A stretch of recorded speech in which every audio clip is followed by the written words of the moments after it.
নমস্কার, welcome to পুতুল ভান্ডারিস kitchen. দেখেই বুঝতে পারছেন আজকে আমি কি রেসিপি শেয়ার করছি।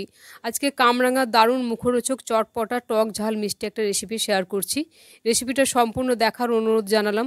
সম্পূর্ণ দেখার পর ভালো লাগলে প্লিজ একটা লাইক কমেন্ট করতে ভুলবেন না।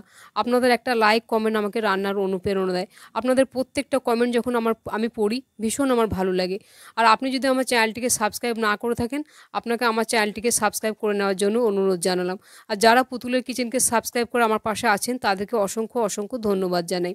আজকে রেসিপিটা বানাবার জন্য এখানে আমি এরকম বড় সাইজের 5টা কাঁচা পাকা কামরাঙা নিয়েছি। এই সময় কামরাঙা কিন্তু বাজারে ভীষণ অ্যাভেলেবেল।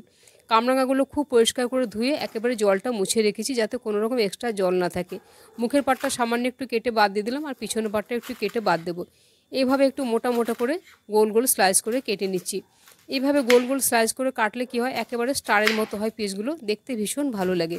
তবে খুব বেশি পাতলা করে কাটবো না, তাহলে কিন্তু পুরো ঘেটে যাবে, এত দেখতে ভালো লাগে না। একটু মোটা মোটা করে এভাবে স্লাইস করে কেটে নিলাম।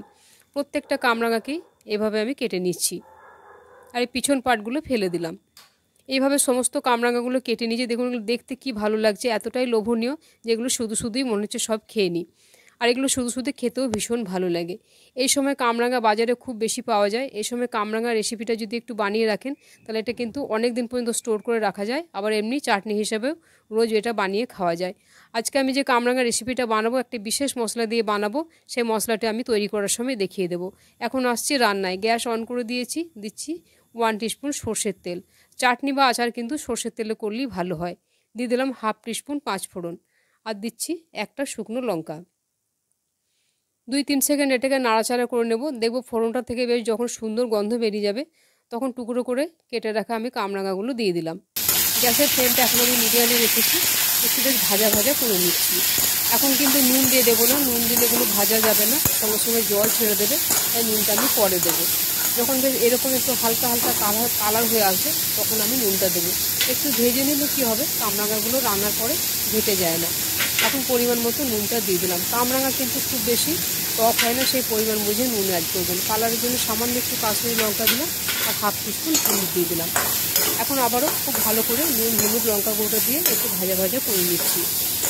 এখন আমি এতে নুন দিয়ে দিচ্ছি, এবার জল ছাড়তে শুরু করবে। একবার নাড়াচাড়া করে এটাকে মোটামুটি 4 থেকে 5 মিনিটের জন্য আমি আঁচ কমিয়ে ঢাকা দিয়ে দেবো। প্রায় 5 মিনিট ঢাকা দিয়ে রেখেছিলাম। এখন আমি ঢাকনাটা খুলে দেখছি কতখানি জল ছেড়ে, দেখুন কতখানি জল ছেড়ে গেছে। কামরাঙার ভেতরে প্রচুর পরিমাণে জল থাকে, আমি এতে কোনো রকম এক্সট্রা জল দিইনি। কামরাঙাগুলো বেশ সুন্দর সেদ্ধও হয়ে গেছে আর জলটাও অনেকখানি ছেড়ে গেছে। এখন এটাকে আমি মিষ্টি করার জন্য দিয়ে দিচ্ছি পরিমাণ মতো গুড়। আপনারা চাইলে চিনিও দিতে পারেন বা গুড় চিনি মিশিয়ে দিতে পারেন বা এইভাবে শুধু গুড় দিতে পারেন। এখন গুড়টা দিয়েও খুব মিশিয়ে দিচ্ছি ভালো করে। গুড়টা থেকেও আবার কিছুটা রস ছেড়ে দেবে, আরও পাতলা হয়ে যাবে এটা। এখন গ্যাসের ফ্লেমটাকে আমি মিডিয়ামে করে এটাকে আবার আমি ঢাকা দিয়ে সেই বিশেষ মশলাটা আমি তৈরি করে নেব। তার জন্য গ্যাসে একটা কড়াই বসিয়েছি, গ্যাস অন করে দিচ্ছি, দিলাম একটা শুকনো লঙ্কা আর এখানে দিয়ে দিচ্ছি 1/2 টিস্পুন মৌরি। এই মৌরিটা দেওয়ার জন্যই এই চাটনি বা আচারের রেসিপিটা খেতে একেবারে ভীষণ ভালো হয়। আর দিয়ে দিলাম খুব সামান্য একটু গোটা জিরে আর দিচ্ছি 1/2 টিস্পুন কালো সর্ষে। এটাকে বেশ 1 থেকে 2 সেকেন্ড একটু নাড়াচাড়া করে নেবো। যখন সর্ষেগুলো এরকম ফাটতে শুরু করবে তখন বুঝবেন যে এটা ড্রাই রোস্ট হয়ে গেছে। এখন গ্যাসের ফ্লেমটা বন্ধ করে এগুলোকে আমি নামিয়ে গুঁড়ো করে রেখে দেবো। এখন আসছি রান্নায়। গুড়টা দেওয়ার পরে দেখে নিচ্ছি ঢাকনাটা খুলে কীরকম অবস্থায় আছে। গুড়টা দেওয়ার পর দেখুন কালারটা কি ভীষণ ভালো হয়েছে, দারুণ সুন্দর দেখতে হয়ে গেছে। এখন চারপাশ থেকে খুব ভালো করে নেড়ে দিচ্ছি। নাড়াচাড়া করার পর বেশ একটু আঁটো আঁটো করে নেবো, আপনারা চাইলে খুব শুকনো করতে পারেন। গুড়ের পাকটা আমি দেখে নিচ্ছি, এই যে বেশ সুন্দর পড়ছে গুড়টা, খুন্তি থেকে একেবারে জলের মতো পড়ছে না, একটু মোটা হয়ে গেছে আর হাতে বেশ একটু সুতো সুতো হয়েছে। গুড়ের পাকটা একেবারে ঠিকঠাক আছে, এর থেকে আর বেশি আমি শুকোবো না। এখন সেই বিশেষ ভাজা মশলাটা উপর থেকে এইভাবে দিয়ে দিচ্ছি।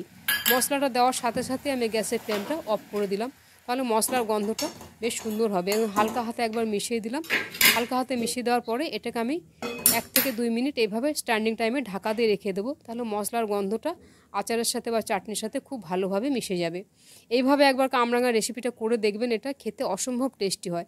এখন আমি একটা প্লেটে সার্ভ করে দেখাচ্ছি যে এটা দেখতে কেমন হয়েছে। দেখুন একেবারে স্টারের মতো দেখতে, প্রত্যেকটা কামরাঙা এইভাবে গোটা গোটা আছে।